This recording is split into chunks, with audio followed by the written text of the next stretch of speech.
আজকে একটা নতুন ভিডিও নিয়ে হাজির হলাম। তো আপনারা অবশ্যই ক্রাইটেরিয়া দেখে বুঝতে পারছেন যে আজকে কোন বিষয়টি নিয়ে কথা বলবো। আপনারা যারা টিন সার্টিফিকেট সেট আপ করার জন্য তুলেছেন, দেখেন, আপনারা অবশ্যই জিরো রিটার্ন সাবমিট করবেন যাদের ইনকাম নেই। যাদের 3 লাখ টাকার উপরে, 3.5 লাখ টাকার উপরে ইনকাম রয়েছে, তারা তাদের অনুযায়ী ট্যাক্স দিয়ে টিন সার্টিফিকেটটা আপডেট করে নেবেন। আর যাদের ইনকাম নেই, তারা অবশ্যই জিরো রিটার্ন সাবমিট করবেন। কারণ আপনার এখন সাবমিট না করলে টিন সার্টিফিকেটটা আপনার রেস্ট্রিক্ট করে দিবে। তাই আমি বলবো আপনার আইডিটা রেস্ট্রিক্ট হয়ে যাবার আগেই আপনি জিরো রিটার্ন সাবমিট করে, বা যা ইনকামের সোর্সের উপরে যে টাকা আছে সে টাকা আপনাকে আপডেট করে নিতে হবে টিন সার্টিফিকেটটা। তাই আমি বলবো যে আপনি টিন সার্টিফিকেটটা আপডেট করে নেবেন। আর দেখতেই পাচ্ছেন কিভাবে আপডেট করবেন, সে নিয়ে যদি ভিডিও আপনাদের প্রয়োজন হয়, আপডেট করতে না পারেন, তাহলে আমাকে কমেন্টে জানাবেন যে এটা আমরা পারছি না। তাহলে আমি আপনাদের সুন্দর করে আপডেটের একটা ভিডিও কি করে করবেন, সম্পূর্ণ একটা ভিডিও নিয়ে আপনাদের দিয়ে দিব। তো এই মাসের ভিতরে আপনাকে আপডেট করতে হবে, ঠিক আছে? এই মাসের ভিতরে আপনাকে অবশ্যই আপডেট করতে হবে, এবং অবশ্যই আপনাকে এই মাসের ভিতরে সেটা নিয়ে টিন সার্টিফিকেটটা আপডেট করে নিতে হবে। তা না হলে আপনার টিন সার্টিফিকেটটা জন্য আপনাকে অবশ্যই কৈফিয়ত দিতে হবে। তাই বলবো আপনাকে অবশ্যই যে আপনি জিরো রিটার্ন সাবমিট করবেন।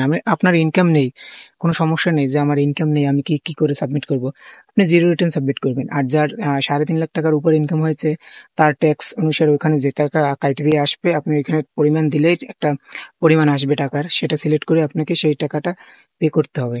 ওখান থেকে আপনি পে করতে পারবেন, বা প্রত্যেকটা দোকানে গিয়ে কম্পিউটার ইলেকট্রনিক্সের যে কম্পিউটার দোকান রয়েছে, যারা কম্পিউটার দোকানে কাজ করে, তাদেরকে বললে তারা তাদের মাধ্যমে দিতে পারবেন।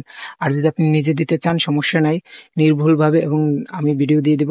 যদি আপনারা বলেন, তাহলে আমি ভিডিও দিব, সেই ভিডিও দেখে দেখে আপনারা নিজেরাও করে নিতে পারবেন। তাই বলবো অবশ্যই আপনারা জিরো রিটার্ন সাবমিট করে ওটাকে সুরক্ষিত রাখুন, এবং আপনার আইডিটিকে সুরক্ষিত রাখুন।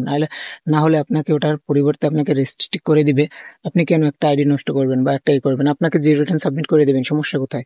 এখানে করে দিবেন, কোনো সমস্যা হবে না। বাট দেখা গেল এখানে একটু আপনি তুলছেন, যখন এই যেভাবে হোক আপনি তুলছেন, কাজ করতে এসছেন, ফেসবুকে হয়তো আপনার ইনকাম আসছে না, কন্টেন্ট মনিটাইজেশন সেট আপ পেয়েছেন, সেট আপ করেছেন, সেট আপ করেছেন, সেটা সেট আপ করার পরে আপনি তিন সার্টিফিকেট অবশ্যই আপনার প্রয়োজন ছিল। তো আপনার এখন দেখতে পাচ্ছেন যে আপনার ইনকামটা কম হচ্ছে, সমস্যা নেই, আপনি জিরো রিটার্ন সাবমিট করে দিতে পারবেন। এবং আপনার আইডিটা এবং টিন সার্টিফিকেটটা সবকিছু ঠিক ঠিক রেখে নিয়ম কানুনগুলো অনুসরণ না করলে আপনি অবশ্যই একটা প্রবলেম পড়ে যেতে পারেন। আর এই প্রবলেমটা শুধু শুধু আপনি কেন পড়বেন?